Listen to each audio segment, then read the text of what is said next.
Hello students, welcome back to my YouTube channel. आज के इस लेक्चर में हम लोग जानेंगे कि कंपोजिट फंक्शन का डेरिवेटिव कैसे निकालते हैं। दो फंक्शन का कंपोजिट होगा, उसका डेरिवेटिव निकालने का रूल हम लोग सीखेंगे। इस रूल को बोलते हैं चेन रूल। तो ये बेसिकली एक थ्योरम है, इसका प्रूफ हम लोग नहीं देखेंगे बट इस रूल को डिस्कस करेंगे। सो मान लीजिए कि एफ कोई फंक्शन है जो कि कंपोजिट है u और v का, जहाँ पर u होगा फंक्शन ऑफ x और v भी होगा फंक्शन ऑफ x। ये दोनों ही x के फंक्शन होंगे, तो इनका जो कंपोजिट है वो है हमारा फंक्शन f। ठीक है, f is a composite of u and v। तो u हमारा x का फंक्शन है। इस पूरे फंक्शन को हम एक सिंगल वेरिएबल की तरह ट्रीट कर रहे हैं और इसको हम नाम दे रहे हैं t से। ठीक है, तो t यहाँ पर डिपेंडेंट वेरिएबल हो जाएगा और ये फंक्शन हो जाएगा x का। तो इसका मतलब है कि हम इसका डेरिवेटिव निकाल सकते हैं विथ रिस्पेक्ट टू x। इसको हम बोल रहे हैं dt बाई डी एक्स। ठीक है, अब अगर हम ux को t मान रहे हैं और इसका कंपोजिट ले रहे हैं v के साथ, तो v का जो इनपुट होगा ना वो ux होगा। ठीक है, इसको ऐसे लिखते हैं ना, v ऑफ ux। तो इसका मतलब है v of u of x। यहाँ पर u जो है ux, उसको हम t मान ले रहे हैं, तो v हमारा बन गया फंक्शन t का। ठीक है, t हमारा x का फंक्शन था। ठीक है, जिसको हम लोग ux से डिनोट कर रहे हैं। अब जब हम t रख देंगे u की जगह पर, तो v हमारा बन जाएगा t का फंक्शन। पहले x का फंक्शन था, अब t का फंक्शन बन जाएगा।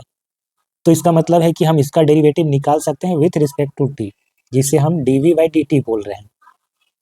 तो इस तरीके से जब dt बाई dx और dv बाई dt निकल जाएगा, तो हम df बाई dx को ऐसे कैलकुलेट कर सकते हैं, dt by dx into dv by dt। यहाँ पर dt dt कैंसिल हो जाएगा और हमको मिलेगा dv बाई dx। ठीक है, सो dt और dt जब कैंसिल होगा तो dv बाई dx मिलेगा, dv बाई dx। तो हमारा जो फंक्शन था वो तो f था, composite of u and v। तो यहाँ पर जो v है वो अपने आप में क्या है, u का फंक्शन है, उसको इनपुट ही मिल रहा है ux। तो इसको हम ऐसे लिख सकते हैं v of u of x upon dt। और ये जो v of u of x है, यही तो हमारा कंपोजिट फंक्शन है f। अब हम समझते हैं कंपोजिट ऑफ थ्री फंक्शन। अगर तीन फंक्शन हमारे पास हैं और उनका कंपोजिट है, तो उसका डेरिवेटिव हम कैसे निकालेंगे, चेन रूल कैसे अप्लाई करेंगे। सो मान लेते हैं हम, let u v and w are function of x and their composite f equal to w of u of v। यहाँ पर ये तीनों ही x के फंक्शन है। ठीक है, तो जो vx होगा ये इनपुट बन जाएगा u का, u का इनपुट बन जाएगा। उसके बाद ये पूरा इनपुट बन जाएगा w का, और यही हमारा कंपोजिट है जिसको हम f से डिनोट कर रहे हैं। तो अगर हम vx को एक दूसरा वेरिएबल t मान लेते हैं, t, तो u हमारा बन जाएगा फंक्शन ऑफ t, ut हो जाएगा। अब इसको एक दूसरा वेरिएबल अगर हम z मान लें, तो w बन जाएगा हमारा z का फंक्शन। इस तरीके से हमको दो नए वेरिएबल इंट्रोड्यूस करने होंगे। सो मान लेते हैं let t equal to vx। तो यहाँ पर t डिपेंडेंट है और x इंडिपेंडेंट है, क्योंकि v जो है x का फंक्शन है। ठीक है, और उसको हम पूरा मान रहे हैं t, तो t बन गया x का फंक्शन। तो इससे हम निकाल सकते हैं dt बाई dx। अब जबकि हमने vx को t मान लिया और ये पूरा हमारा इनपुट है u का, u of v of x। ठीक है, ये हो गया t, तो ut बन जाएगा। सो हम क्या करने वाले हैं, अब ut को एक दूसरा वेरिएबल मान लेते हैं, ut इसको मान लेते हैं हम s। इसको और अच्छे से लिखते हैं, u of v of x, ये चीज था। vx को हमने रिप्लेस कर दिया t से, तो ये बन गया t का फंक्शन। इसको हम मान ले रहे हैं दूसरा वेरिएबल s। तो यहाँ पर s डिपेंडेंट है जो कि फंक्शन है t का, तो हम क्या निकालेंगे, ds by dt, ds by dt। Now w का देखेंगे, w u ऑफ t। ठीक है, w को इनपुट क्या मिल रहा है, u ऑफ t। तो हम इसको ऐसे लिख सकते हैं, तो w बन गया s का फंक्शन। अब जब हम इसका डेरिवेटिव निकालेंगे, तो w यहाँ पर डिपेंडेंट है, s इंडिपेंडेंट है, तो हम क्या निकालेंगे, dw बाई ds। अब जब हम इन तीनों को मल्टीप्लाई करेंगे, तो हम देखेंगे कि इससे dt dt कैंसिल हो जाएगा, इससे ds ds कैंसिल हो जाएगा, तो बचेगा क्या, dw by dx। So D F by d x, तो एफ यहाँ पर क्या है, कंपोजिट है डब्ल्यू का, यू का एंड भी का upon D x. So D W by D S into D S by d t into d t by d x. जब हम ऐसा करेंगे तो देखेंगे डी एस से कैंसिल होगा, डी टी से, और हमको मिलेगा D W by d x. ठीक है, यहाँ पर डब्ल्यू का डेरिवेटिव हो रहा है क्योंकि डब्ल्यू का इनपुट आ रहा है यू ऑफ टी, और यहाँ पर टी क्या है, टी है हमारा वी ऑफ एक्स। तो इस तरीके से हमको डेरिवेटिव मिलता है कंपोजिट फंक्शन का। अब चलिए कुछ एग्जाम्पल से इसे समझते हैं। सो पहला एग्जाम्पल है हमारे पास, find the derivative of the function given by f of x equal to sine of x square. तो साइन ऑफ एक्स स्क्वायर ये कंपोजिट फंक्शन है।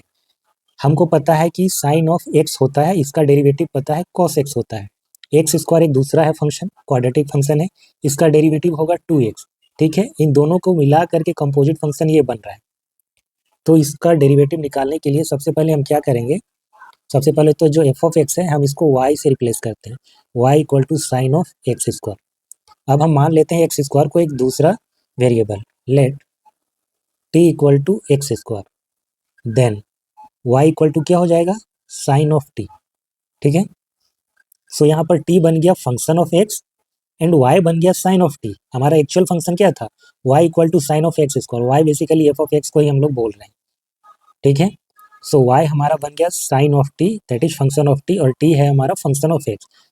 तो हम इसका जब डिफ्रेंशिएशन करेंगे तो x की रिस्पेक्ट में करेंगे, इसका डिफ्रेंशिएशन करेंगे तो t के रिस्पेक्ट में करेंगे। तो इसको मान लेते हैं हम इक्वेशन 1, इसको 2। Now differentiating 1 with respect to x, we get, इसको लिखेंगे d t by d x. इसका डेरिवेटिव क्या होता है एक्स स्क्वायर का, 2x to the power 2 minus 1, that is 2x। इसका डेरिवेटिव निकालेंगे, differentiating 2 with respect to t, we get, so d y by d t equal to, ये होता है कॉस ऑफ t। ठीक है, so d t by d x मिल गया, d y by d t मिल गया, हमको क्या चाहिए, d y by d x. So d y by d x, क्योंकि हमारा जो फंक्शन है ओरिजिनल ये है y equal to sine of x square, तो जो डेरिवेटिव आएगा वो इंडिपेंडेंट वेरिएबल के रिस्पेक्ट में आएगा। तो हमको क्या चाहिए था, d y by d x, ये निकालना था। So d y by d x equal to, हम इसको लिख सकते हैं d y by d t into d t by d x. D y by d t क्या है, cos of t, into d t by d x क्या है, 2 of x. हमने t किसको माना था, अभी कॉस ऑफ t है तो t तो हमने माना था, उसको रिप्लेस करना पड़ेगा ना। तो t हमने माना था एक्स स्क्वायर को, इसको रिप्लेस कर देंगे वापस। सो 2x रहेगा अपनी जगह पर, कॉस ऑफ एक्स स्क्वायर, ये आ जाएगा इसका डेरिवेटिव। अब हम लोग एक दूसरा मेथड, इसको डायरेक्टली करते हैं। ठीक है, डायरेक्ट मेथड से अब करते हैं, y इक्वल टू जो साइन ऑफ एक्स स्क्वायर है, alternative y equal to sine of x square. समझते हैं कि डायरेक्टली हम कैसे निकाल सकते हैं। y हमारा फंक्शन ऑफ x है, हमको चाहिए d y by d x. तो इसको जब हम डिफ्रेंशिएट करेंगे with respect to x, so इसको पहले लिखेंगे d y by d x. Now d by d x sine of x square. यहाँ पर चेन रूल काम कैसे करता है, ये सेम चीज़ है। यहाँ पर जो हमने अलग अलग वेरिएबल मान के रिप्लेस किया, उसको बिना माने भी हम लोग कर सकते हैं। होता क्या है कि जो साइन ऑफ एक्स होता है, इसका डेरिवेटिव हमको पता है कॉस ऑफ एक्स है, यहाँ पर एक्स की जगह पर आ रहा है एक्स स्क्वायर। तो ये जो एक्स स्क्वायर है ना, फिलहाल के लिए उसको आप सिंगल एक वेरिएबल की तरह ट्रीट कीजिए। अगर ये एक्स स्क्वायर ना होता तब इसका डेरिवेटिव क्या होता, तब होता कॉस। ठीक है, तो इसको ऐसे लिखा जाता है कॉस, और जो एक्स स्क्वायर है वो अपनी जगह पर रहेगा, कॉस ऑफ एक्स स्क्वायर हो जाएगा।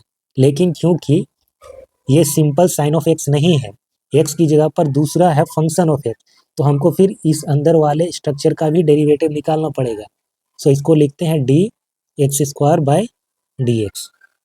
समझ गए, पहले जो बाहर सबसे बड़ा फंक्शन दिख रहा है उसका डेरिवेटिव हमने निकाला, फिर जो उसके अंदर का जो फंक्शन है, वेरिएबल की जगह पर दूसरा फंक्शन है, उसका हम डेरिवेटिव करेंगे। सो कॉस ऑफ एक्स स्क्वायर हो गया। अब इसका जब डेरिवेटिव करेंगे तो 2x, ये सेम चीज़ आ रहा है, यही है आंसर। आप चाहे तो इस तरीके से कीजिए, वेरिएबल मान करके कीजिए, अलग अलग वेरिएबल, फिर बाद में मल्टीप्लाई करके निकाल सकते हैं, या फिर ऐसे कीजिए, एकदम शॉर्टकट है, बहुत आसानी से निकल जाता है, डायरेक्टली आप निकाल सकते हैं। इसका हो जाएगा 2x, इसका हो जाएगा पूरे का कॉस। ठीक है, दूसरा एग्जाम्पल समझते हैं। Find the derivative of 10 2x + 3। दोनों मेथड से करते हैं। सबसे पहले method 1। So y equal to हमारा है फंक्शन 10 2x + 3। यहाँ पर हम क्या करेंगे, मान लेते हैं let t equal to 2x + 3। इसका डेरिवेटिव करेंगे x के रिस्पेक्ट में, विथ रिस्पेक्ट टू x। तो हमको मिलेगा dt/dx 2x + 3। क्या होगा ये, 2 तो कांस्टेंट है, x का डेरिवेटिव 1, 3 कांस्टेंट है, वो 0 हो जाएगा, तो बचेगा 2। इक्वेशन 1 मान लेते हैं। अब क्योंकि हमने t मान लिया है 2x + 3 को, तो जो y है वो बन जाएगा हमारा 10t, फंक्शन ऑफ t। इसको क्या करेंगे, विथ रिस्पेक्ट टू t करेंगे, तो dy/dt। 10t का डिफ्रेंसिएशन क्या हो जाएगा, सेक स्क्वायर t, ये होता है इक्वेशन 2। अब हम दोनों को मल्टीप्लाई करेंगे,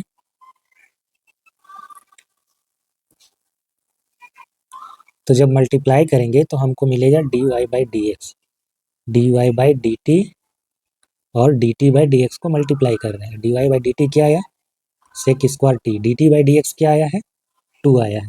सो 2 सेक स्क्वायर, और t को हम रिप्लेस कर देंगे जो हमने माना था 2x + 3 से। अब हम इसको सेकेंड तरीके से करते हैं, method 2। So y equal to है हमारा 10 2x + 3 dy/dx, dy/dx 10 2x + 3।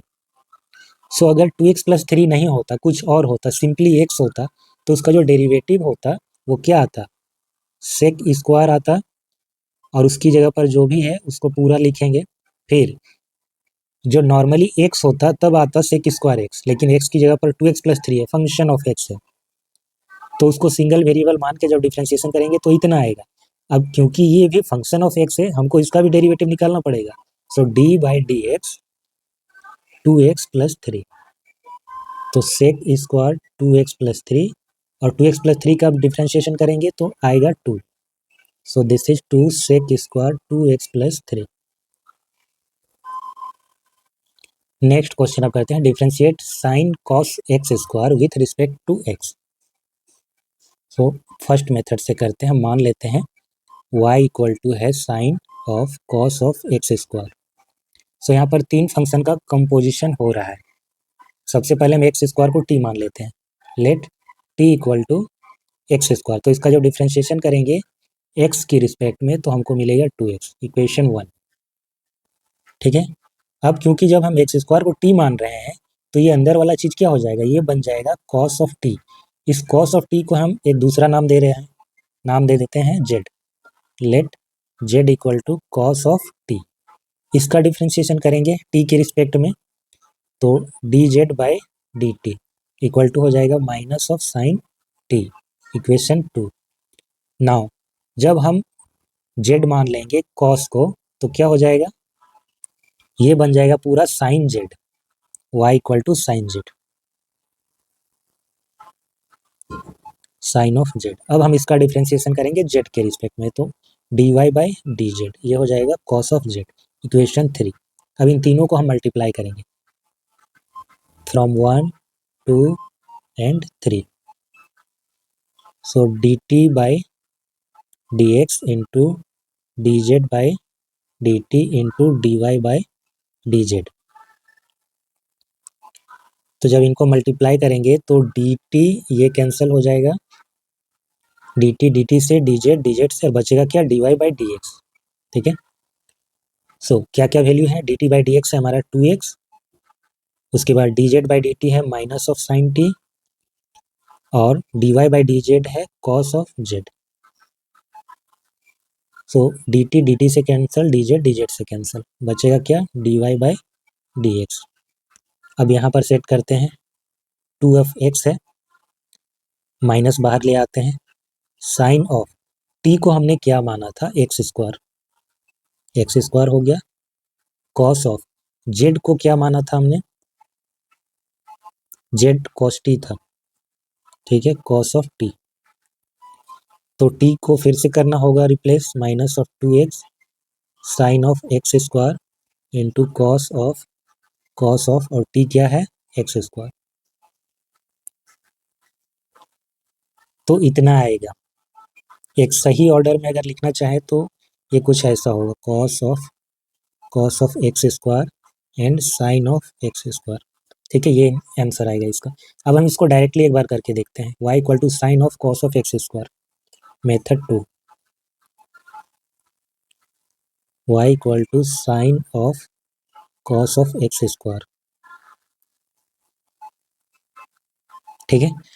तो y हमारा है फंक्शन ऑफ x के रिस्पेक्ट में करेंगे, dy बाई डी एक्स निकालेंगे, d by d x sine of cos of x square.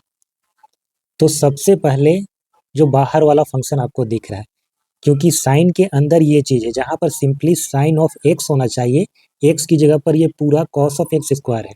तो इसको एक सिंगल वेरिएबल की तरह आप थोड़ी देर के लिए मान लो कि कॉस ऑफ एक्स स्क्वायर की जगह पर जस्ट एक्स है, तब क्या होता है, तब इसका डिफ्रेंसिएशन साइन ऑफ एक्स का क्या होता है, कॉस ऑफ एक्स होता है। तो ये चीज़ होगा, बस एक्स की जगह पर ये चीज़ है, इसका ध्यान रखना है, तो वो अपनी जगह पर बना रहेगा। तो जब इसका डिफ्रेंसिएशन करेंगे तो हमको मिलेगा कॉस ऑफ, बाकी जो चीज़ें हैं वो अपनी जगह पर रहेंगी, यहाँ पर एक्स नहीं होगा, कॉस ऑफ है, ठीक है। So cos of x square. Now sine का तो हो गया, अब उसके अंदर चलते हैं, D by d x cos of x square. तो कॉस ऑफ एक्स स्क्वायर ये अपनी जगह पर। नाउ फिर से हम चेन रूल लगाएंगे, इसका हम एक्स के रिस्पेक्ट में कर रहे हैं, लेकिन ये जस्ट कॉस एक्स है नहीं, एक्स की जगह पर एक्स स्क्वायर है। तो अगर एक्स स्क्वायर ना होता तो कॉस का डिफ्रेंसिएशन क्या होता, माइनस ऑफ साइन, और एक्स की जगह पर एक्स स्क्वायर है तो वो अपनी जगह पर बना रहेगा। तो ये हो जाएगा sine of x square with minus sine of x square. अब इसके अंदर जो है एक्स स्क्वायर, वो भी जस्ट एक्स नहीं है, एक्स स्क्वायर है, फंक्शन ऑफ एक्स है, तो उसका भी डिफ्रेंसिएशन करना पड़ेगा। So d by d x x square. तो लास्ट स्टेप में क्या आएगा, एक्स स्क्वायर का जो डेरिवेटिव करेंगे वो आएगा 2x, तो उसको हम पहले लिख दे रहे हैं 2 ऑफ एक्स, और जो माइनस साइन है इसको भी बाहर निकाल रहे हैं हम, माइनस, ठीक है। So cos of x square then sine of x square, इतना आएगा इसका एक्सप्रेशन, जो कि हमारे पिछले एक्सप्रेशन के एग्जैक्टली इक्वल है। तो इस तरीके से हम लोग चेन रूल अप्लाई करते हैं। नेक्स्ट लेक्चर में हम लोग देखेंगे इसके एक्सरसाइज के क्वेश्चन, कुछ क्वेश्चन तो सिंपल है, इसे आप लोग खुद से बना लेंगे, ठीक है, ये भी सिंपल है। बाकी जो क्वेश्चन बनाने लायक होंगे उसको हम लोग डिस्कस करेंगे, ठीक है। वीडियो अच्छा लगा हो तो इसे लाइक और शेयर जरूर करें, चैनल को सब्सक्राइब भी कर ले। मिलते हैं नेक्स्ट क्लास में, thanks for watching, have a nice day.